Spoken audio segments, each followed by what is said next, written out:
scouting report and just trust what the coaches told us. D.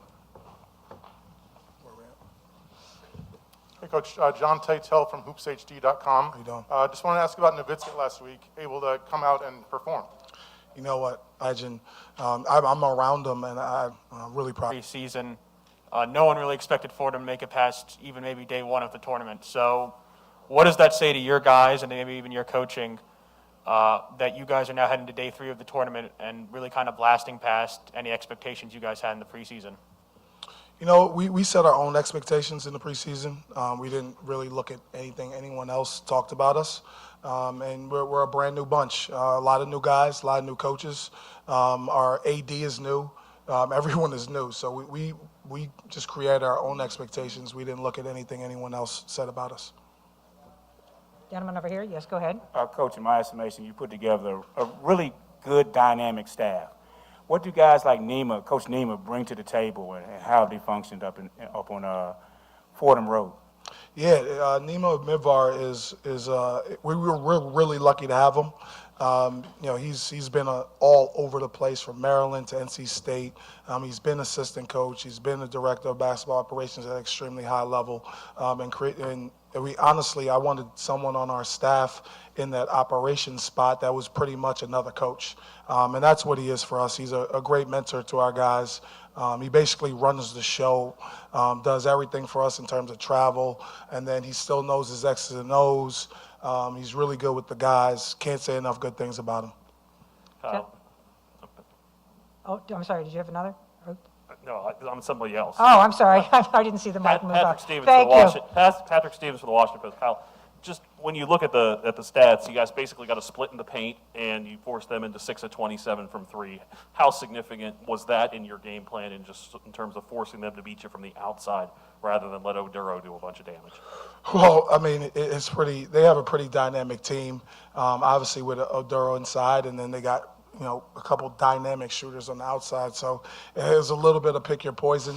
I give a lot of credit to our guys. They miss some open looks that they normally make as well. But that's just the way it goes sometimes. Kim English is an unbelievable coach. They played extremely hard. We were really fortunate to come away with the victory. Take a couple more. Go ahead, sir. Coach, defensively, all season you guys have played extremely well, but tonight, obviously, you hold Mason to 35% shooting from the floor. I mean, what went into that, and kind of how have you guys been able to have success on that side of the ball just all season long, really? That's all we talk about.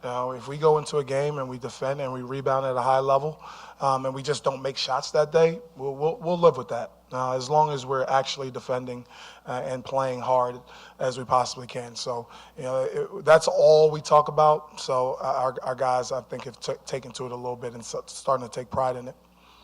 Final question. Go ahead, sir.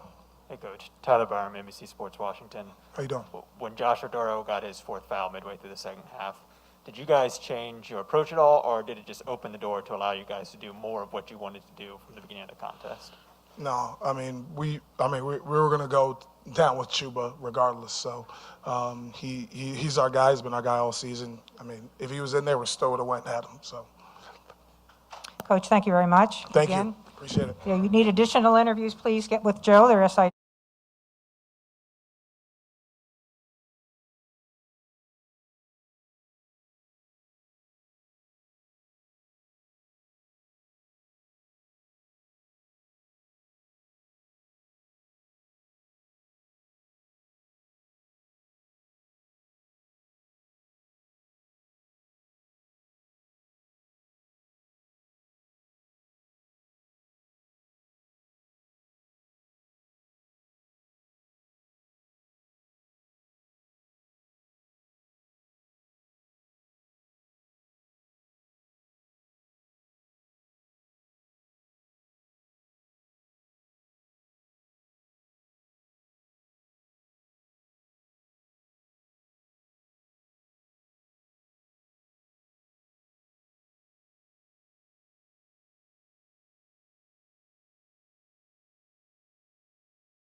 George Mason head coach Kim English, Davon Cooper, and Josh Maduro. We'll go with an opening statement from the head coach, and then again, I ask you to direct your questions first to the student athletes. As disappointing as a loss as we have this season, embarrassing loss, an embarrassing ending, but fitting. You don't often get what you deserve in life; you get what you earn. And for too many times this season, we haven't had the right habits, the right toughness and moments to consistently earn wins. And you can talk about close games all you want. You are what your record says you are. And in this first season, we're 14-16, and it was earned. But it's something that our guys who will be returning will need to feel every single bit of it, of the anguish, of the embarrassment, of the everything. Our staff, me, everyone, and we will, and we'll learn from it. You get what you earn in life. Questions for the players, please raise your hand. Oh, I think you're one right behind you, directly behind you, right there. There we go. Question for the players defensively down the stretch. What was Fordham doing to get you guys off balance there in the last 5 minutes of regulation? We just came unplugged a couple times, me importantly, and they executed and came out with a dub. Go ahead, sir. Devon, looking to the offseason, you still have a COVID year left in your eligibility. Have you thought at all about whether that means coming back here or not when it looks to next season? I haven't thought about it yet. I'll sit down with Coach English and we'll talk about it within these next couple of days. Go ahead on the corner. Josh, just how much did the foul trouble kind of take you out of sorts there in the second half?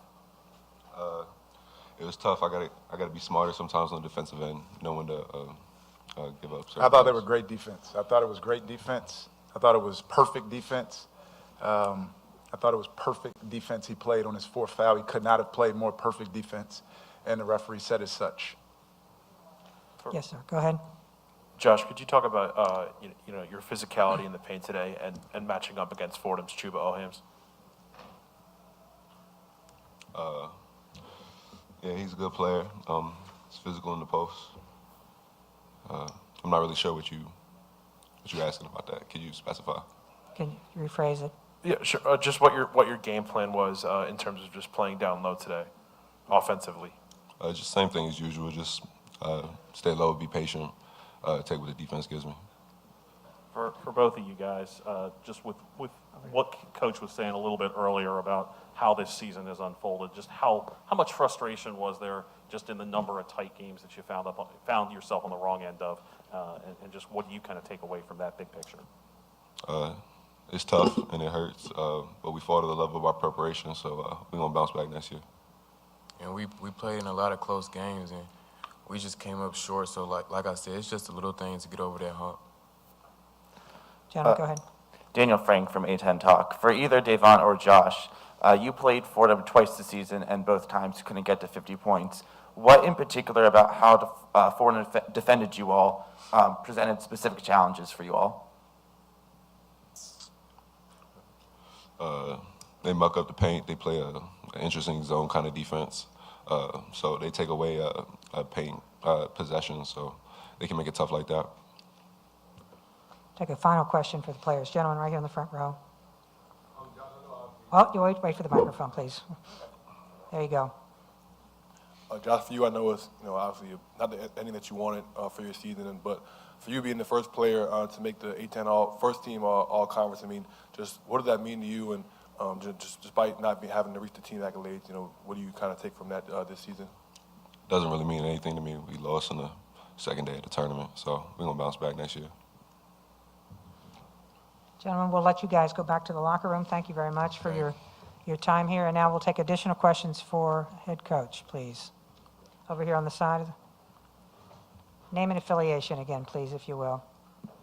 Kim Patrick Stevens with the Washington Post.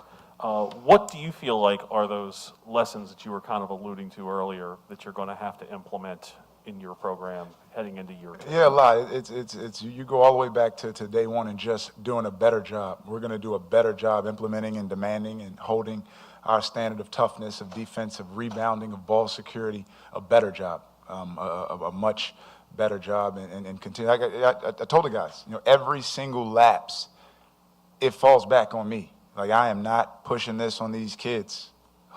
It's not on them. It's on me to hold them accountable, to not be unconfident in shooting situations, to be solid and sure and playing off of 2 feet on drives, to play defense and not go for shot fakes, to box out, to contest shots, to close out with high hands. Everything rises and falls on leadership. And we will be better. They're going to, feel every single emotion that they feel right now, and we'll be better. Yes, sir, go ahead. Ron Bailey, Rivals.com. I thought Polite, absent those 2 missed layups late in the second half, played pretty well during that period. Was that what you've been expecting from him all year, to be able to get into the lane and give you some scoreability? He was good. He was good. He plays with, beyond his ability, and, if he's injured, if he's healthy, we'll keep getting him back to full health. I just like his spirit. I like his moxie. When he's on the court, he wants to do the right thing. I can see it and trust it in his eyes, and appreciate that about him. Go ahead, sir. Hi, Joe Szymanski by George. Coach, you already said something about, those quick third and fourth fouls on Josh in the second half there. How much do you think those kind of questionable calls? Huge impact on the game. Ronnie Polite had a wide open layup with up 7. Josh Aduro boxed the kid out in a very physical game.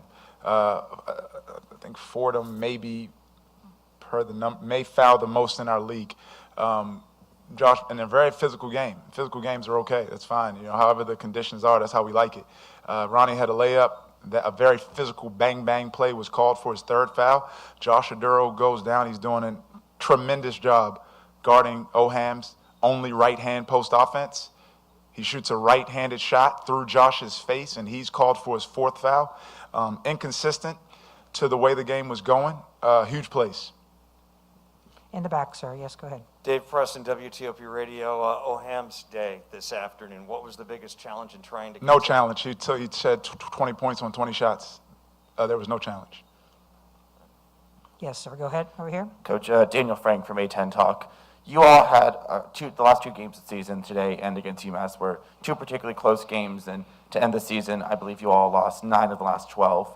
As a young coach and a young coaching staff, what do you feel is the biggest lesson that you've taken from that 12-game stretch to end the season? I don't think we have a young coaching staff. There's a lot of things to be taken from it. Each game is different. Maybe there's some trends we'll see and pick out as we do a diagnostics on our season and the ending. A lot of thoughts running through my brain right now. If I would say of those last 12 games, our focus to get better at was our closeouts, our help defense, and as of late, our rebounding. And we have a quiet team. We have a quiet team, great kids, like phenomenal kids. If your daughter was dating them, you'd be thrilled. Great young men. Getting their emotion higher, their emotion, their energy higher. Those are some things we focused on down the stretch. I don't know a single particular theme of the last 12 right now, as you ask. I'm going to take a couple more. Go ahead, sir. Marcus Washington from MTC Media. Ticket was 0 for 7 from the field. I know he grabbed 10 rebounds. What was the crux of his struggle? I thought he got some good looks. Thought he didn't make them. They're physical. They're physical. You have to go and accept that physicality and drive through it. I thought our guys too often were trying to create fouls. That's not how you play. Just from a shot quality standpoint, I liked a lot of his attempts. And you mentioned the help side. There was a stretch in the second half where it just seemed like they got to the front of the rim. What were the issues? It's not much help. It's not much help when the ball's in the middle of the floor. We just failed to execute how we wanted to guard that stack Spain play.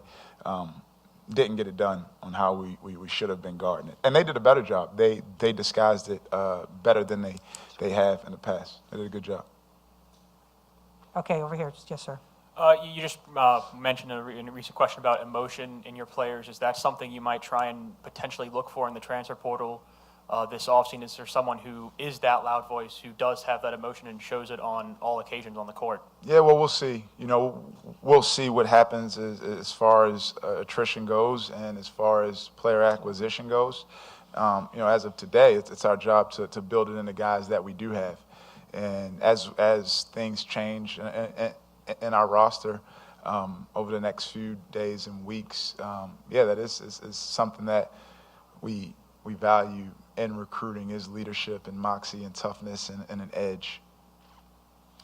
Here, and then I'm going to break Hey, my own Coach. rule and let you finish. Back in the corner. Jake Rom, WDVM TV. First year of coaching, head coaching. What's the biggest lesson that you can take away from this season? Yeah, a lot of lessons, a ton.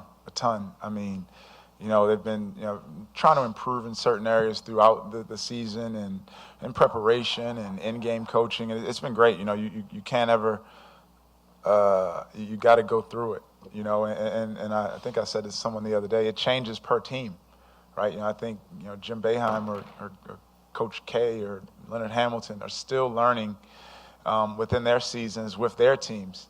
I kind of personal some things as far as when to call a timeout, when to rally our guys, how I'm going to manage my foul trouble participation. I try not to overreact to foul trouble too much, learning when. It's a lot of feel things. And it's been I've learned a ton. And I'm really just, excited about where our program's going. Frustrating season, incredibly frustrating.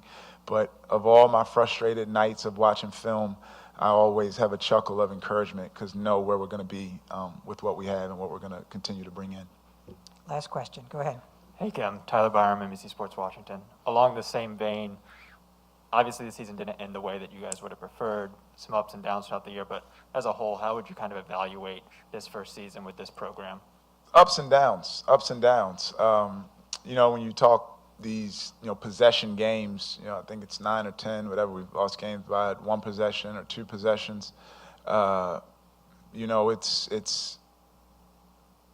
It's little things that could change the outcome of those games, but that's an excuse. At the end of the day, you are what your record says you are, and we lost those games. The other team did things to win those games, and some very unfortunate things like layups or free throws, but we just have to be better.